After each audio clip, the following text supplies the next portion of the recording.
This is from the front of the book.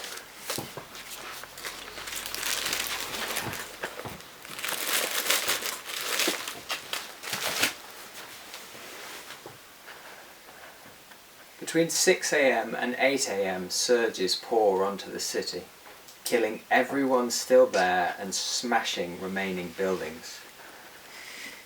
Things collapse for the last time, and darkness spreads across the province. The cloud reaches its peak and unleashes a crushing density of bones expelled from its back end. This causes the widespread collapse of certain buildings.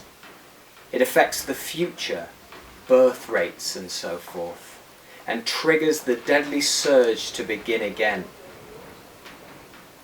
The fog emits noxious gas and unearthly noises, and there are violent tremors. Some people escape into a river. Back into the city, the sounds of scribbled signatures are heard everywhere. Ash and pumice rains down, and by the late afternoon the city is smothered. People are trapped by blocked doors, by ceilings and roofs collapsing under the weight. This is where we arrive later on, when we're squared up, immaculate. We pass through the plaster walls easily. After more small explosions, the main surge is kaput. Yet a small mushroom cloud of superheated metal blows southward, killing everyone who had fled to the river and plunging everything into an even darker darkness. Some sort of delayed reaction. A plant or foundry going up. No one knows. The metal had formed natural bunkers in the earth, and we were able to move upon them, leaving our amputees and assorted wounded to clean up after us. It was not the darkness of a cloudy night, or a night where there is no moon, but a darkness as if the light has gone out in a room that is locked and sealed. A deep ocean darkness above water. You could see all around you on that horrible land the shrieks of people, the wailing of infants, and the shouting of men. Who died first? Who last? Who was left to care? It was a time of petty revenge and relative discretion. The dead were the heroes of their own stories, legends in their own bathtubs. The living were unexpected.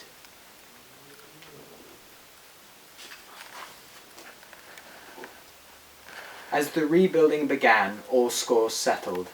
So it's said that our cutting off of taste has some part in what is lost, but that this is necessary.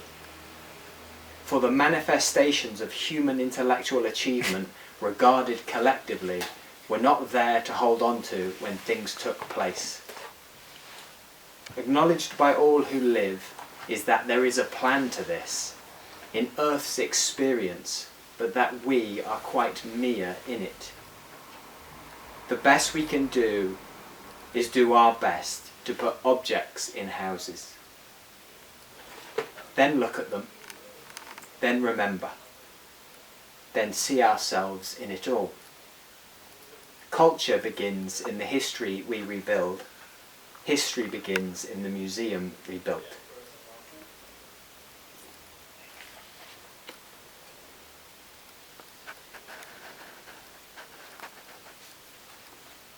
This is from Fowler's book.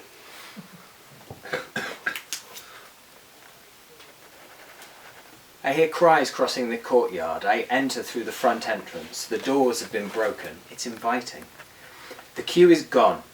The great hall, if anything, seems busier than before, but with burning and ruin. A visitor runs past me with a significant head wound. They don't make it to the doorless exit, but it's another visitor who stops them.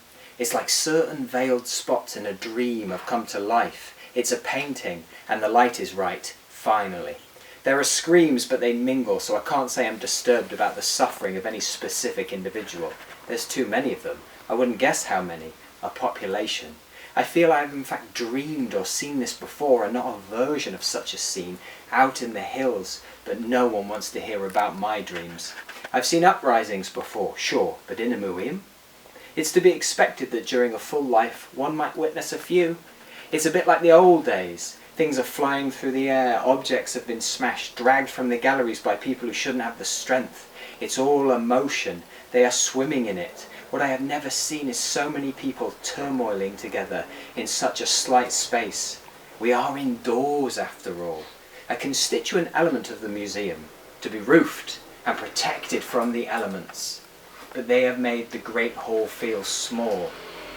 This is what it must have been like in a shopping centre during the surges. Yet I do not feel in personal danger. If anything, I feel ignored. This is the most underestimated consequence of having principles. I walk the wall nearest to the entrance and half hide to watch the miraculous unfold all around me. The mob has its own energy. How novel.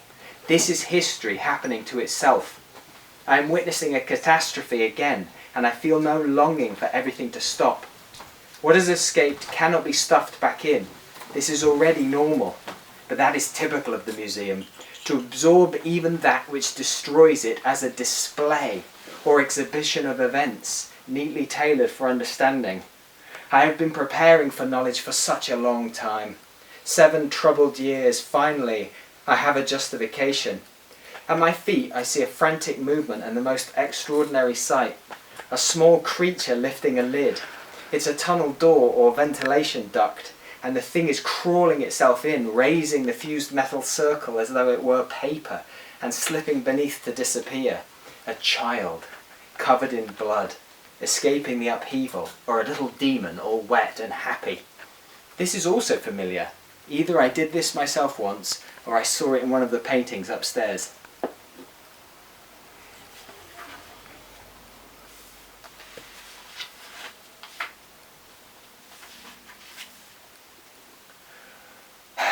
They all look small, the visitors. At times they swell together. At others is it obvious they are inept at harming each other. This makes it all slower, watching for things, grabbing, tearing and biting. Sometimes I see them fall and crush each other against the floors and walls, that they are ripping through the galleries like a flood of fire, but no such thing has happened. It's all relatively organised. I can't go any more with this context, so that'll do. Thank you so much.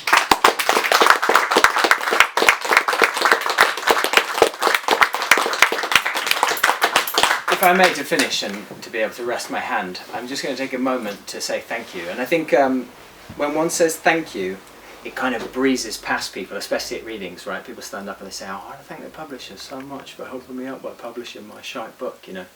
So I really want to take a moment to say, I worked for 7 years as a guard in the British Museum. People have referred to it tonight, and that's very kind of them to do so.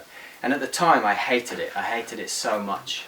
It felt like I was paid an hourly wage to displace volume, and time slowed down, and I felt like my purpose was completely removed from me.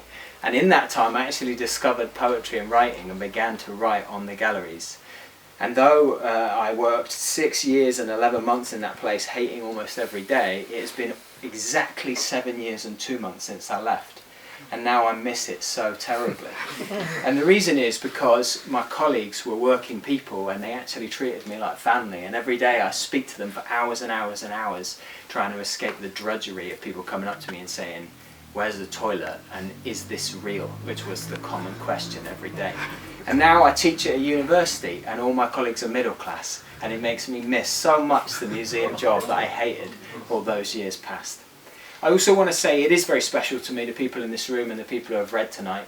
There's people in this room who I very much see as my teachers, either directly or indirectly as mentors. There's people in this room who are my peers, who I very much see as collaborators and people who have helped me every day. And there's people in this room who are actually my students, who have come to watch me read tonight. So having that 3 things 7 years after leaving a job where I really felt like I was going to end up doing nothing like this, it is a bit special. And finally, I have to say thank you to Dominic Jacob, who runs Tenement Press. Literally the book wouldn't be out unless he published it. And that sounds like a glib thing to say. I actually have had 2 agents and have been through this process of maybe having books out. And I remember a conversation where an agent said to me, you need to think of your audience, Steve. You can imagine what the rest of the sentence was. And I remember in that moment thinking, oh, I'm fucked. Because it's not even like I want to not think of the audience. I don't know what you mean. I write only for myself, and the process that I go through goes from on one end feeling defensive that complex work is not supported more, and the other end feeling like what I write is rubbish and that no one might read it. And I don't mean that in a self-deprecating way. I mean in the reality of being inside your mind as a writer. So when Dominic came and took this book and helped me grow it into a space, and then he said he would support in a way that was personal, it becomes like a collaboration instead of just farming out another thing you hope people will buy. Because I don't think about that at all on a night like tonight. I look at the people reading, I look at the people in the audience, I look at what Dominic's done, and I feel like it's valuable the way I'm spending my life. And I'm so pleased that Ian mentioned too Brian Catling, and Ian here's too, because I feel like I'm in a lineage and I've been supported in a lineage, and a night like tonight puts me in a place where I feel very honoured to be in that lineage of people like Brian and like Ian and Tom Rayworth and Anselm Hollow and the other people who have affected me and changed my work, and also that maybe I can pass that on into the future. And that's valuable that we're here doing that, and really all of that is because of Dominic. So a round of applause to finish for Dominic Jacobs.